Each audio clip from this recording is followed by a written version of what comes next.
এত গরম বাইরে, আমি পুরো ঘাইমা গেছি। বাইরে তো শুধু শুধু যাই না, কোনো কারণ আছে তাই যাই। মেয়েটা অসুস্থ, মেয়ের ওষুধ শেষ হয়ে গেছে, দুধ শেষ হয়ে গেছে, গায়ে দেওয়ার লোশন শেষ হয়ে গেছে, সব শেষ হয়ে গেছে। তো কিনবো কিনবো করে কেনাও হয় না, যাওয়া হয় না। তো ভাবছি যে এক ফাঁকে আজকে শুক্রবার বন্ধ পাইছি, নিয়ে আসি। তো গেছিলাম ইস্টার্ন প্লাজায় একটা কাজে, সেখান থেকে একবার আসার সময় কিনে নিয়ে আসছি। তো মেয়ের জন্য যে দুধ নিয়ে আসছি, অসুস্থ হয়ে মাইয়া কিচ্ছু খায় না, কিচ্ছু মুখে নেয় না, শুধু এই দুধটুকুই খায়।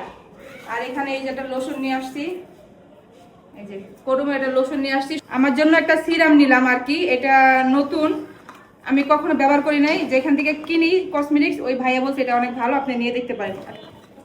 তো এগুলাই হচ্ছিল জরুরি আনা। এই যে নিপিল নিয়ে আসছি। আর কি আনলাম এখানে, এই যে আমার ছেলের তো বায়না শেষ হয় না, বায়না আর বায়না। তার অনেক ক্ষুধা লাগছে, সে খাবেই, মানে যাওয়ার আগেও বলছে, ফোন দিয়েও বলছে। তো এই যে একটা পিৎজা নিয়ে আসছি। এখন আর বাইরে তো যাওয়া হয় না, বাইরের খাবার খাওয়া হয় না। আর সন্ধ্যাবেলা আমিও কিছু খাই নাই, বাইরে যাওয়ার সময় কিছু খাই না, বাস একসাথে খাই। আর এখানে এই যে দুন্দুল নিয়ে আসছি, আর এই যে পটল নিয়ে আসছি। তো দুন্দুল দিয়া আজকে হচ্ছে ওই যে শিং মাছ ঝোল ঝোল করবো। মেয়ের শরীরে রক্ত কম, ভাবছি মেরে শিং মাছ একটু ঝোল ঝোল করে দেখি খাওয়াতে পারি কিনা। এই যে ফ্রিজ থেকে শিং মাছ গুলো বের করে নিতেছি, শিং মাছ ভিজাই, কিচ্ছু নাই ফ্রিজে, কিচ্ছু নাই, পানি করে ফেলতেছি। ওই যে আমার ক্রিম ট্রিম এগুলাই রয়েছে।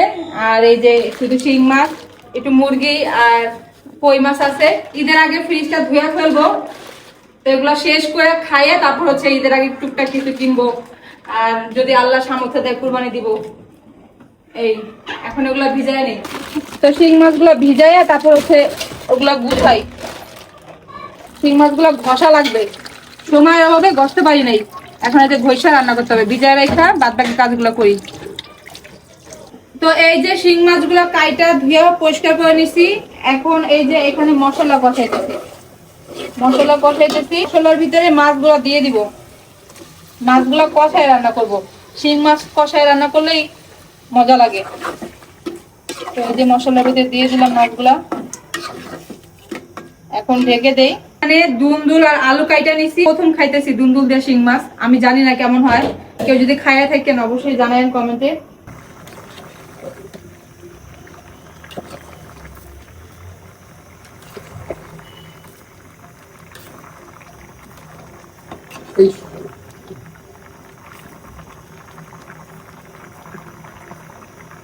কি আনছেন?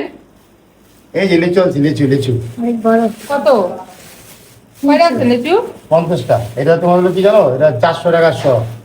এটা হলো বড়টা, এটা তো রাজশাহী লিচু। অত ভালো লিচু তো বের হয় না এখনো। এই যে বেরিয়েছে না হ্যাঁ লিচু। কি লিচু কি তোর সিপ, তুমি না ধুয়ে লিচু খাইতেছো কেন? তা না ধুইয়া লিচু খাইতেছে, আল্লাহ পেট খাইব, সবগুলা পেট খাইব। লিচু খাইলে চলবো? হ্যাঁ এই তো সিপ, পরে তো এই তো সিপ, দেখ দেখ দেখ দেখ, একা ধারছে, খাইতেই থাকে। হ্যাঁ, শিং মাছ আলু আর দুন্দুল দিয়ে ঝোল ঝোল রান্না করা শেষ। আর এখানে এই যে ডাল ছিল ফ্রিজে, এটা গরম করে নিছি।